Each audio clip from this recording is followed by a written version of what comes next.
Morning student, online class में आपका स्वागत है। हमने जो है 21 चैप्टर तक कंप्लीट कर लिए। आज आपकी इस बुक का लास्ट चैप्टर रहा है 22, ठीक है, जिसका नाम है खेलों में खेल, ओलंपिक खेल। खेलों के बारे में तो आप सबको इंटरेस्ट है, सबको मजा आता है, क्योंकि आप जब भी पीरियड लेते हैं तो मैम गेम खेलने चलते हैं, बोलते ही हो। तो वैसे ही यहाँ भी जो है चैप्टर का नाम है खेलों में खेल, ओलंपिक खेल, ठीक है। तो इसी के बारे में आज हम पढ़ेंगे। इससे रिलेटेड यहाँ कुछ शब्द लिखे हुए हैं जो मैं आपको समझाना चाहती हूँ। शारीरिक, शारीरिक यानी शरीर संबंधी, ठीक है। प्रतियोगिता यानी मुकाबले, प्रतियोगिता का मतलब क्या होता है? मुकाबले। मानसिक यानी दिमाग और मन से संबंधित। धावक यानी दौड़ने वाला, धावक का मतलब जो दौड़ता है ना उसको कहते हैं धावक। भव्य यानी शानदार या विशाल, ठीक है। और उसके बाद जो आता है आपके अनुशासन। अनुशासन, अनुशासन यानी नियमबद्धता। जो भी नियम आपके लिए बनाए जाते हैं उनमें बंध के रहना, उनका पालन करना। पृष्ठभूमि यानी धरातल। पृष्ठभूमि का मतलब क्या होता है? धरातल। आयोजन यानी समारोह। किसी भी चीज का हम आयोजन करते हैं, कोई प्रोग्राम करते हैं, तो उसका जो वो समारोह होता है, जो फंक्शन होता है, उसको कहते हैं। शुभारंभ यानी उद्घाटन। उद्घाटन यानी शुरुआत करना, शुभारंभ करना, किसी भी काम, किसी भी प्रोग्राम की शुरुआत करना। तो इसी के आगे हम जो है अब शुरू करते हैं आपके पाठ का विषय। पाठ का विषय है खेल कूद की महत्ता हमारे जीवन में अत्यधिक है। सभी के जीवन में खेल का बहुत महत्व है, तुम्हारे जीवन में भी है। खेल शरीर के विकास व आपसी प्रेम में सहायक होते हैं। खेल जो होता है शरीर के विकास और आपसी प्रेम को भी बढ़ाता है। शरीर का विकास होता है, उसके साथ साथ हम लोगों जो आपस में हम खेलते हैं, स्टूडेंट वगैरह, उनमें जो है प्रेम भी बढ़ता है। खेलों का हमारे जीवन में बहुत महत्व है। जहाँ तक हमने सुना है, जहाँ तक हमने महसूस किया है, खेलों का सभी के जीवन में बहुत महत्व होता है।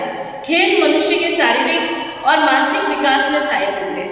खेल जो है मनुष्य के शारीरिक और मानसिक दोनों ही विकास में सहायक होते हैं। शारीरिक मैंने लिखा है शरीर से संबंधित, और मानसिक दिमाग और मन से संबंधित, ठीक है।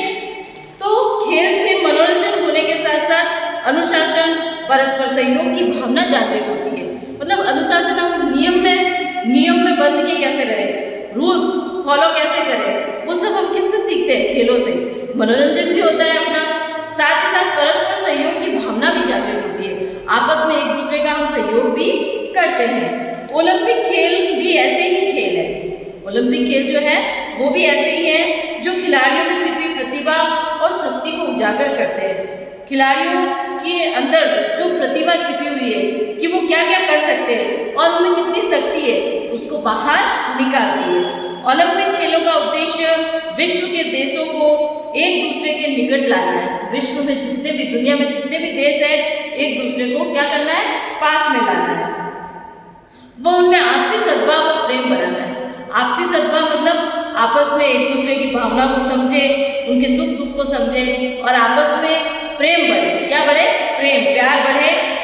ईसा से लगभग 1200 वर्ष पूर्व, कब? ईसा से लगभग 1200 वर्ष पूर्व यूनान के ओलंपिक नाम के स्थान पर, यूनान का जो ओलंपिक नाम का स्थान है पर ओलंपिक खेलों का आयोजन हुआ। शुरुआत कहाँ हुई थी? जहाँ ओलंपिक नाम का जो एक नगर है, स्थान है, कहाँ पर? यूनान में। वहाँ पर ओलंपिक खेलों का आयोजन किया गया। और इस खेल के जन्मदाता हरक्यूलिस थे। कौन थे? हरक्यूलिस। इसके जन्मदाता, इसको जन्म देने वाले कौन है? हरक्यूलिस, ठीक है। और उस समय भी इन खेलों में दौड़ कूद, रथ दौड़, भाला फेंक, मुक्केबाजी आदि प्रतियोगिताएं होती थी। उस समय भी इन खेलों का आयोजन भव्य होता था। भव्य यानी कह सकते हैं शानदार या विशाल, बहुत बड़ा, बहुत बड़े रूप में, बहुत विशाल, बहुत शानदार होता था। इन खेलों में से सबसे ऊंचा, सबसे तेज और सबसे ताकतवर का चुनाव होता था। जब ये खेल होते थे तो इनमें सबसे ऊंचा कौन है, सबसे तेज कौन है, सबसे ताकतवर कौन है, किसमें सबसे ज्यादा शक्ति है, इसका चुनाव होता था। फ्रांस के प्रसिद्ध शिक्षा Shastri Beren Pierre de Coubertin का मानना था कि शारीरिक और मानसिक विकास एक ही सिक्के के दो पहलू हैं। मतलब दोनों एक ही चीज है, एक ही सिक्के के दो पहलू मतलब दोनों एक ही चीज है। और इसी उद्देश्य से सन 1888 मतलब 1888 में उन्होंने एक फील्ड संस्था की स्थापना की। कौन सी संस्था की स्थापना की? एक फील्ड संस्था की। किसने की थी? बैरन पियरे द कुबर्तिन ने। किसने की थी? बैरन पियरे द कुबर्तिन ने। ठीक है। और इस संस्था का प्रमुख कार्य फ्रांस के विद्यालयों में शारीरिक शिक्षा को बढ़ावा देना था। शारीरिक शिक्षा को बढ़ावा देना था। और उनके मन में ये योजना थी कि सभी देशों के खिलाड़ी एक स्थान पर एकत्र हो। एकत्र का मतलब होता है इकट्ठा होना। सब एक ही स्थान पर इकट्ठे हो और विभिन्न खेल प्रतियोगिताओं में भाग ले। जितनी भी खेल प्रतियोगिताएं हैं उनमें भाग ले।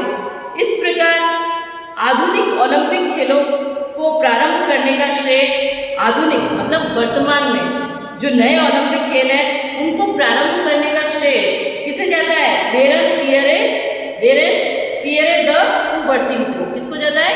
बैरन पियरे द कुबर्तिन को। और सबसे पहले इसको जन्म देने वाले कौन थे? हरक्यूलिस। कौन थे? हरक्यूलिस। ठीक है। पहला ओलंपिक सन 1896 यानी 1896 में हुआ। कहाँ पर हुआ था? एथेंस में। कहाँ पे हुआ था? एथेंस में आयोजित हुआ। और इसमें अलग अलग देशों के खिलाड़ी आए थे। मतलब हर देश से एक खिलाड़ी आए थे तथा इसमें दौड़, साइकिल दौड़, लॉन टेनिस, कुश्ती, तैराकी, निशानेबाजी, भार तोलन आदि खेलों को शामिल किया। मतलब सारे खेल इसमें शामिल थे। ओलंपिक खेल प्रत्येक 4 वर्ष बाद आयोजित किए जाते हैं। मतलब हर 4 वर्ष में एक बार जो है कौन से खेल होते हैं? ओलंपिक खेल। और इन खेलों में पहले पुरुष ही भाग लेते थे। मतलब पहले तो क्या होता था? इस खेलों में केवल पुरुष भाग लेते थे, मतलब जेंट्स भाग लेते थे। लेकिन अब इन खेलों में महिलाएं भी भाग लेने लग गई है। अब इन खेलों में कौन भाग लेने लग गई है?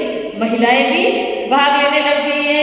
और इन खेलों के शुभारंभ में ग्रीस के एथेंस नामक स्थान से ओलंपिक मशाल को धावक उठाकर लाते हैं। मतलब इन खेलों के शुभारंभ में मतलब शुरुआत उद्घाटन करने में, जब इस उद्घाटन होता है समारोह का, शुरुआत होती है किसी भी समारोह का, शुभारंभ होता है, तब इन खेलों के शुभारंभ में ग्रीस के एथेंस नामक स्थान से, ग्रीस का एक एथेंस नामक स्थान है, वहां से ओलंपिक मशाल। ओलंपिक मशाल मतलब मशाल तो आप समझते ही हो, नहीं समझते?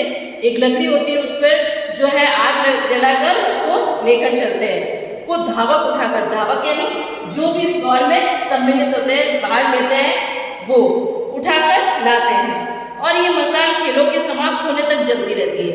ये मशाल जब वो उठा के लाते हैं, जब तक खेल खत्म होते हैं तब तक जलती रहती है। और इन खेलों में से खिलाड़ी विजय होते हैं। इन खेलों में से जो खिलाड़ी विजय होते हैं, विजय मतलब जीतते हैं, सफल होते हैं, उन्हें स्वर्ण यानी गोल्डन, रजत यानी चांदी या सिल्वर जिसे कह सकते हो, तथा कांस्य पदक पुरस्कार के रूप में दिए जाते हैं। जो अच्छा प्रदर्शन करता है उसको जो है स्वर्ण पदक दिया जाता है, और जो उससे कम करता है उसको रजत, और सबसे जो करता है उसको कांस्य पदक दिया जाता है। ओलंपिक खेल के जन्मदाता पियरे ने सन 1901 में ओलंपिक समिति की पेरिस कांग्रेस को ओलंपिक ध्वज भेंट किया था। ध्वज का मतलब समझते हो? झंडा। ठीक है। तो ओलंपिक समिति की पेरिस कांग्रेस को, ओलंपिक समिति की जो पेरिस कांग्रेस है ना, उसको ओलंपिक ध्वज, ओलंपिक जो झंडा होता है वो भेंट किया था, मतलब गिफ्ट में दिया था। और इस ध्वज की पृष्ठभूमि सफेद है। पृष्ठभूमि का मतलब समझते हो? धरातल, पूरी तरह से जो पूरा झंडा है वो कैसा है? वाइट, सफेद है। ठीक है। और उस पर एक दूसरे में गूंथे हुए 5 गोले बने हुए, मतलब एक दूसरे के साथ गूंथे हुए, आपस में जुड़े हुए, गूंथे हुए मतलब जुड़े हुए जो है, कितने गोले हैं? 5 गोले। कितने गोले हैं? 5 गोले बने हुए हैं। और प्रत्येक गोला एक महाद्वीप को दर्शाता है। मतलब जो 5 महाद्वीप है, एशिया, यूरोप, इन सब महाद्वीपों को एक एक गोला दर्शाता है कि ये यूरोप महाद्वीप है, ये एशिया महाद्वीप है। ठीक है, वास्तव में ओलंपिक खेलों से विश्व के विभिन्न देश एक दूसरे के नजदीक आते हैं। मतलब वास्तव में जितने भी ओलंपिक खेल हुए तो विश्व में जितने भी देश है, पूरी दुनिया में जितने भी देश हैं वो एक दूसरे के करीब आते हैं, नजदीक आते हैं, उनमें मित्रता और सद्भावना बढ़ती है, आपस में दोस्त बनते हैं, वो एक दूसरे की भावना को समझते हैं, प्रेम बढ़ता है उनमें आपस में। और इन खेलों के समय रंग, जाति, देश का भेदभाव बिल्कुल नहीं दिखाई देता। मतलब जब ये खेल होता है ना तो ये किस रंग का है इससे कोई फर्क नहीं पड़ता, ये किस जाति का है इससे भी कोई फर्क नहीं पड़ता, ये किस देश में रहता है इससे भी कोई फर्क नहीं पड़ता। मतलब बिल्कुल किसी भी तरह से कोई भेदभाव, कोई मतभेद नहीं दिखाई देता, और बल्कि सभी लोगों में केवल मित्रता और एकता की भावना जागृत होती है। बल्कि सभी लोगों में क्या होता है, एकता और मित्रता की भावना जागृत होती है। वर्ष 2004 में, कब, 2004 में यूनान की राजधानी एथेंस में 28वें ओलंपिक खेलों का आयोजन किया गया था। कौन से? 28वें, 28, ठीक है। और 29वें ओलंपिक खेलों का आयोजन वर्ष 2018 में, 2008 में बीजिंग यानी चीन में हुआ था। जबकि 30वें यानी 30 ओलंपिक खेलों का आयोजन वर्ष 2012 में कहाँ? लंदन। लंदन कहाँ है? इंग्लैंड में हुआ था। तो इस तरह हमने जो है आज ओलंपिक खेलों के बारे में पढ़ा। उम्मीद है आपको सब समझ में आ गया होगा। वैसे खेलों में आप सबका बहुत इंटरेस्ट है, खेल के बारे में अगर पढ़ाया जाए तो आपको अच्छे से समझ में भी आता है और इंटरेस्ट लेके आप पढ़ते भी हो, क्योंकि आपको भी गेम खेलना पसंद है ना, ठीक है। तो ये जो है इस हिंदी बुक का लास्ट चैप्टर था। इसके बाद मैं आपको जो है ग्रामर पढ़ाऊंगी, हिंदी ग्रामर के टॉपिक पढ़ाऊंगी। तो इस चैप्टर में खेलों में खेल, ओलंपिक खेल, इसमें अगर आपको कोई भी परेशानी है, ठीक है, कोई भी दिक्कत है तो आप मुझे गूगल मीट पे पूछ सकते हो। और कहीं आपको कोई वर्ड समझ में नहीं आया हो या कोई भी परेशानी हो, किसी लाइन को समझने में आपको प्रॉब्लम हुई हो तो आप मुझे पूछ सकते हो। इसके जितने भी क्वेश्चन आंसर एक्सरसाइज हैं वो मैं आपको ग्रुप में सेंड कर दूंगी। और इससे पहले जितने भी चैप्टर मैंने पढ़ाए हैं अभी ऑनलाइन, उसके सारे एक्सरसाइज और क्वेश्चन आंसर मैंने आपको सेंड किए हैं। तो आप देखो, खोल के ग्रुप खोल के देखो तो आपको पता चल जाएगा, ठीक है। अब अगर इस चैप्टर में कोई भी परेशानी हो या इससे आगे वाले चैप्टर में भी कोई परेशानी हो तो आप मुझे पूछ सकते हो। Thank you.